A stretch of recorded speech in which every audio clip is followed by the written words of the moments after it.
Manager de Reddy, quel est le pire cas de j'exige de parler au manager que vous ayez vécu?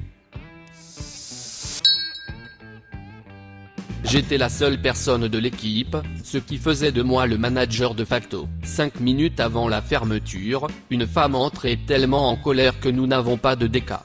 Elle demande à parler au manager.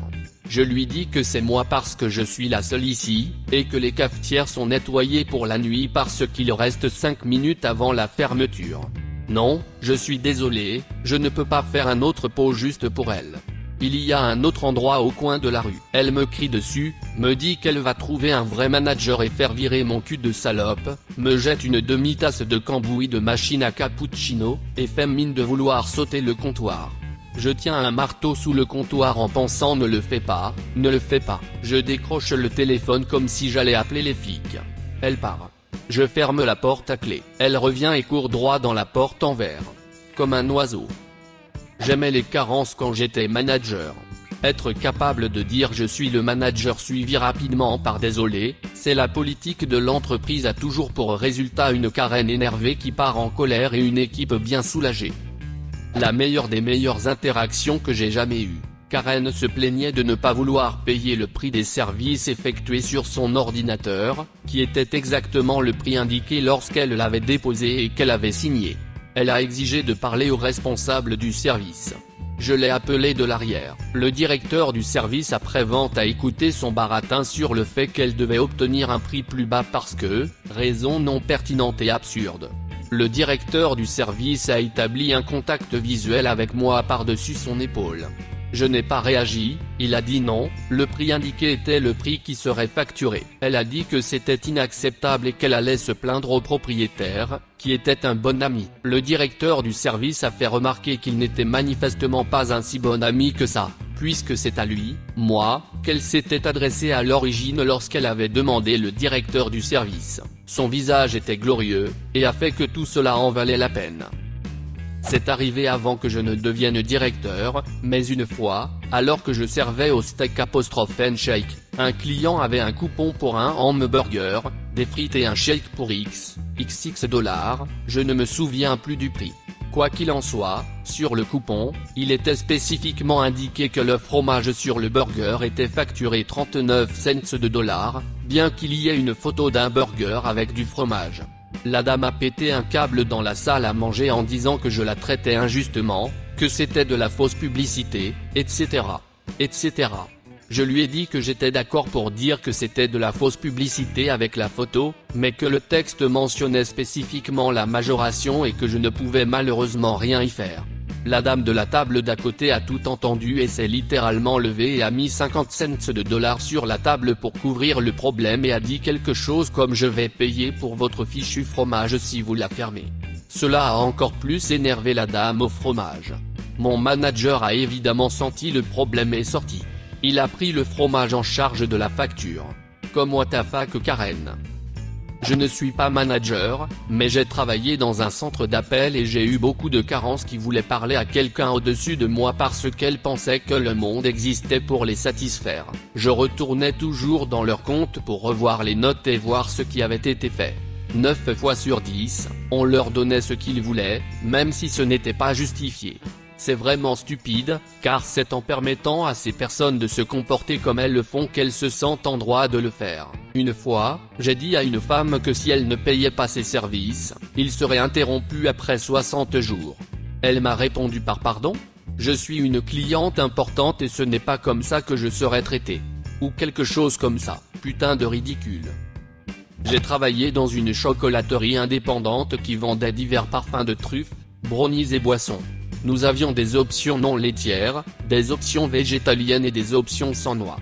Une femme a exigé de parler au gérant parce que nous n'avions pas d'options sans produits laitiers, sans noix, sans sucre et végétalienne. Heureusement, le propriétaire a littéralement ri et a dit nous en avons une, ça s'appelle de l'eau. Je n'ai jamais vu une telle rage. Ce bacon est si cru, je peux encore l'entendre meugler. 1. C'était du bacon précuit. 2. Je sais très bien que le bacon n'a jamais meuglé. Pas un directeur, mais j'ai une histoire. Peut-être pas la pire, mais c'est certainement la plus stupide que j'ai jamais vue. Une affiche datant du début de la semaine a été accidentellement laissée en place, annonçant que les Levi's pour hommes sont à moitié prix, donc pour 2 paires, cela revient à environ 90 $. La vente actuelle permettait d'avoir 2 paires pour 70 $. Une dame a piqué une crise en disant qu'il n'annonçait pas les soldes, achetez en un, obtenez en un à moitié prix, qu'elle se faisait arnaquer, etc.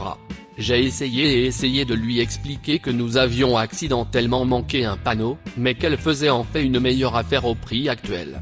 Elle n'a rien voulu savoir et a exigé de parler au responsable. Le responsable du magasin sort et lui dit exactement la même chose, mais la dame ne veut pas écouter et insiste pour obtenir les produits au prix indiqué sur l'affiche.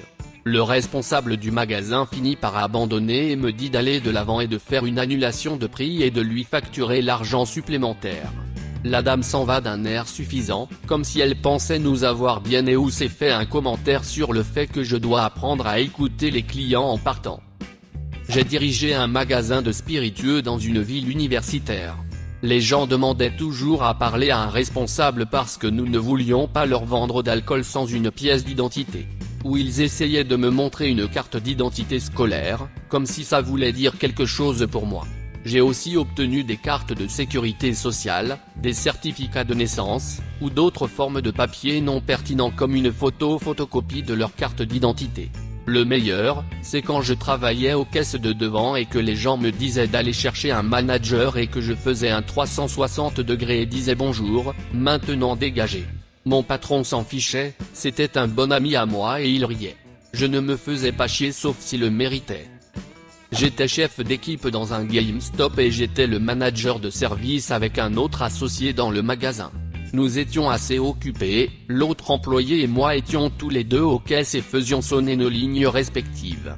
Le pauvre gars avec qui je travaille a une coupe de cheveux de maman footballeur dont je savais qu'elle allait avoir des problèmes et elle essaie de retourner un nouveau jeu dont le seau a été brisé.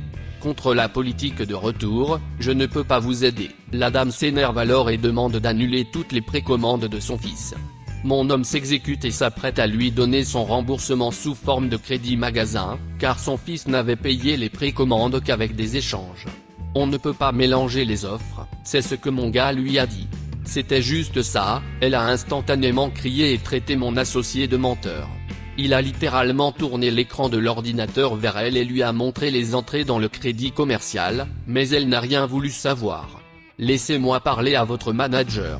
Le gars me montre du doigt, je termine avec mon client et nous échangeons nos registres pour qu'il puisse continuer à aider. Je lui demande comment je peux l'aider et elle me hurle son expérience. Je lui répète ce que mon ami lui a dit et qu'il n'y a aucun moyen de lui rendre son argent. Je lui donne le numéro de téléphone de l'entreprise et je l'informe que dire à une ligne de service à la clientèle de l'entreprise qu'elle pense être exemptée de la politique n'est probablement pas la meilleure stratégie. La femme devient toute rouge et commence à regarder dans le magasin, et Dieu nous en préserve, le pauvre homme, l'ancien directeur, entre. Il ne travaille plus ici, mais la femme le reconnaît de l'époque où il travaillait au magasin. Elle commence à m'accuser de lui mentir parce qu'elle sait qu'il est le vrai manager et qu'il peut l'aider. Non, le gars voulait juste faire des courses, elle a fini par partir en colère. J'ai travaillé à la réception d'un hôtel. J'ai eu une femme qui a piqué une potin de colère parce que l'état dans lequel nous étions demandait une taxe de chambre de 6%. Elle a exigé que je supprime la taxe. Je lui ai dit que nous n'avions aucun contrôle sur les taxes. Comme elle ne voulait toujours pas accepter la réalité des taxes, j'ai imprimé les coordonnées du représentant de son état et lui ai dit de leur adresser ses plaintes. Cela ne lui a pas plu du tout. Elle s'est mise à crier et j'ai appelé mon directeur. Celui-ci lui a dit en substance ce que j'avais dit, à savoir que nous ne pouvions pas légalement supprimer une taxe, et la femme a attrapé le bol de bonbons à la menthe sur le comptoir, me l'a jeté à la tête et est partie en trombe.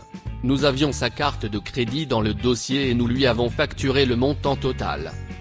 Le personnel ne le savait pas à ce moment-là, mais notre distributeur de ketchup était vide. Un garçon, âgé d'environ 10 ans, écrasait la poignée pour essayer d'obtenir du ketchup, mais il n'y en avait pas. Un membre du personnel a remarqué que l'enfant brisait le distributeur de ketchup, alors je suis sorti pour voir ce qui se passait. Oh, le ketchup est vide.